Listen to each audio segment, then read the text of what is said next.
Thank you for joining me today. If you guys are new to my channel kind of focuses on topics of Islam in the West and the world. It has informational videos for reverts, converts to Islam, or people who are thinking about it. And it has aspects of my daily life and my travels and things like that. What it's like to be a revert in the West and traveling around the world. I also throw some fashion in there, Islamic fashion and how to dress, and some comedy, okay? So if you're interested in all of that, please subscribe, hit the button below, hit the bell icon so you don't miss anything, because you'll get notified when I go live or when I post a show, okay? I wanted to share the fact that Islam is the fastest growing religion in the entire world. While Christian churches in the UK are struggling to draw people to worship, the Islamic community there is burgeoning. And as Atheist Boyko reports, some Muslim groups are doing all they can to counter fears the rapid growth is a challenge to British traditions. Islam is the fastest growing religion in the UK. And I think that is just so wonderful and so amazing. There are 140 million, you guys, reverts, converts, okay, to Islam in India alone. Less and less people are actually going to the Christian and Catholic churches. They are turning toward Islam because they feel like Islam is providing them more of what they need in their life. When you went from atheism to saying, I think you believe in God, and I think you said Christianity is kind of cucked, but you'd probably be, Islam is the only religion that potentially work for you, and then I know you started saying that you were a Christian and Orthodox, and now I'm hearing that you're a Muslim now, but talk me through it. Sure. So firstly, I found scientific proof for God. I'm the man. Everyone's been sitting here, all the atheists saying there's no proof for God. I've got it. Okay, let's stop. Here's the scientific proof for God. I've got all of it. I think it's his third law. It might be his second. We'll have to look it up if it's third or second law. But one of Newton's law is that for every action, there's an equal and opposite reaction. For every force, there's an equal and opposite force.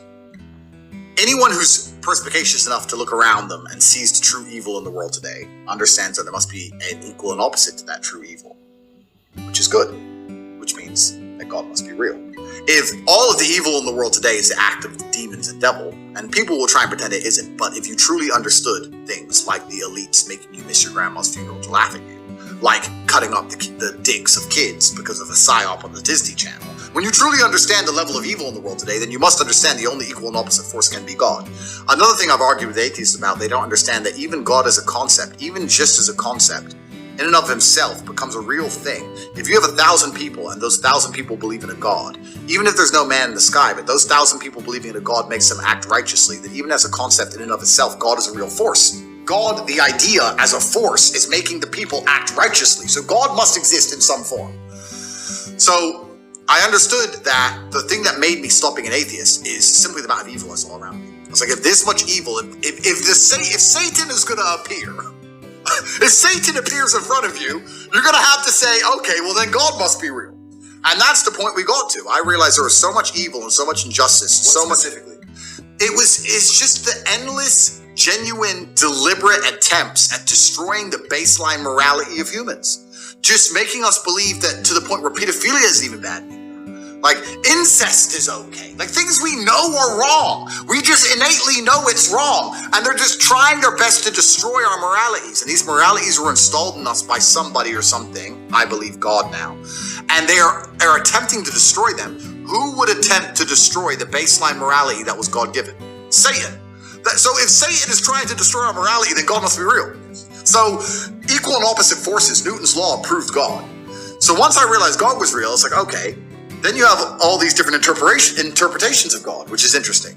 What's interesting about the Christianity-Islamic debate is that they're both Abrahamic. And also, people said to me, well, you're not from the Middle East, why would you be Muslim? And it kind of makes me laugh. I say, Christianity, didn't that all happen in Palestine? Like, all of it comes from the same place, right? I'm not a scholar, so I don't want to get on the scholastic route, but Christianity and Islam have a lot in common. They worship a lot of the same people. Islam has another book, the last book, which was the seal. And truthfully, if we're going to step away from the scholarship angles and talk about the Bible and the Quran, etc., I look at it in a different angle. I look at the world through a very realistic understanding of force. And I understand that if you're not prepared to defend something, it will be taken and destroyed. I understand that, like we said earlier, violence is the underpinning of all civilized societies. Even when I look at a big tree, I see violence. I understand that tree is the biggest because it destroyed all the other trees around it. If you're not prepared to defend or fight, then you're going to be destroyed. So when I look at Christianity in its current form, I don't think that they can be right in terms of their interpretation of God, because if they were correct, God would give them the strength to defend themselves. And they don't. Christianity doesn't mean anything anymore. If the Christian interpretation of God was correct, then God would be giving them the strength to resist, but they don't resist anything. I don't believe Christians have preserved a single thing in modern time. I know in America there's this hard-line Christians who believe that they're trying hard. They are still failing on a daily basis. And in most of the world, especially in Europe, Christianity is absolutely not a joke. The thing that actually finally converted me was about 3 weeks ago. I'll send you the TikTok. It was the first drag queen Methodist preacher. Oh, jeez, man. Yeah, but this is the point. If you're tolerant of everything, then you stand for nothing. So once you say I'm a Christian, but I tolerate everything under the name of tolerance, well, then you no longer have any beliefs. So if you have no beliefs, then all of it is garbage. If you're the only way you can worship a God is if that God gives you instructions, and if those instructions are adhered to and respected by the followers, and also if the followers of the particular God, I'm not going to say names, stick up for and defend those beliefs and are prepared to be ridiculed or prepared to be stigmatized, and two, like I said earlier, a bottom line of society's violence, to fight to defend those beliefs. If you have a belief system that nobody will fight to defend, then you don't have beliefs. Just like feminism. If nobody fights to defend it, it goes away. Like Christianity, if nobody stands up for the rules, it goes away. There is one religion on the planet today in which people stand up for the rules, they stick by the rules, they refuse to be mocked, and they refuse to completely throw away their values and belief systems under the guise of tolerance. Because they don't want to be tolerant of everything. They said, no, we're not tolerant of everything, because when you're tolerant of everything, you have no morality. So we talked about earlier. Baseline morality means there's some things you're intolerant of because you're a moral person. So to be moral, you have to be intolerant to a degree. There's one religion on the planet, and that's Islam. So if I'm gonna worship God, and I'm gonna worship God in a way which is true to my own personal beliefs, also what I understand about the world, what I understand about strength, what I understand about defending ideals, then there's only one religion on earth I can respect. I can't respect Christians anymore. They set Notre Dame on fire. Imagine that was the other way around. Like, think about it for a second.